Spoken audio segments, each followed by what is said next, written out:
नमस्कार मित्रांनो, शेतकरी ब्लॉगमध्ये आपलं स्वागत आहे. पाहू शकता तुम्ही सकाळी सकाळी मोटर चालू केली आपण. पाहू शकता तुम्ही मोटर चालू आहे आणि आपण डायरेक्ट आपल्या कांदा रोपाला पाणी भरायला आलो. कांदा रोपाची साईज पाहू शकता मित्रांनो.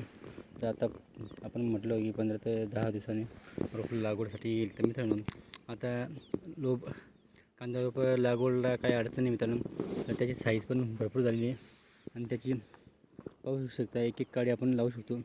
अशा पद्धतीने काडी झालेली आहे, म्हणजे भक्कम काडी झालेली आहे. त्याला आपण लावण्यासाठी काही अडचण नाही मित्रांनो.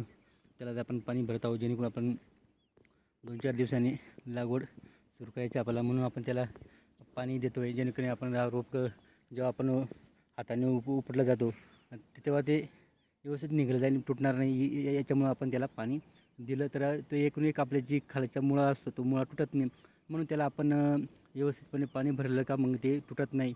यासाठी आपण त्याला पाणी भरतो मित्रांनो, जेणेकरून आपल्याला उपटता जावे. जेव्हा आपण त्याला उपटतो तेव्हा त्याचे मुळं जे आहे ते तुटणार नाही. याच्यासाठी आपण त्याला पाणी भरल्यानं त्याला आपण व्यवस्थित उपटू शकतो.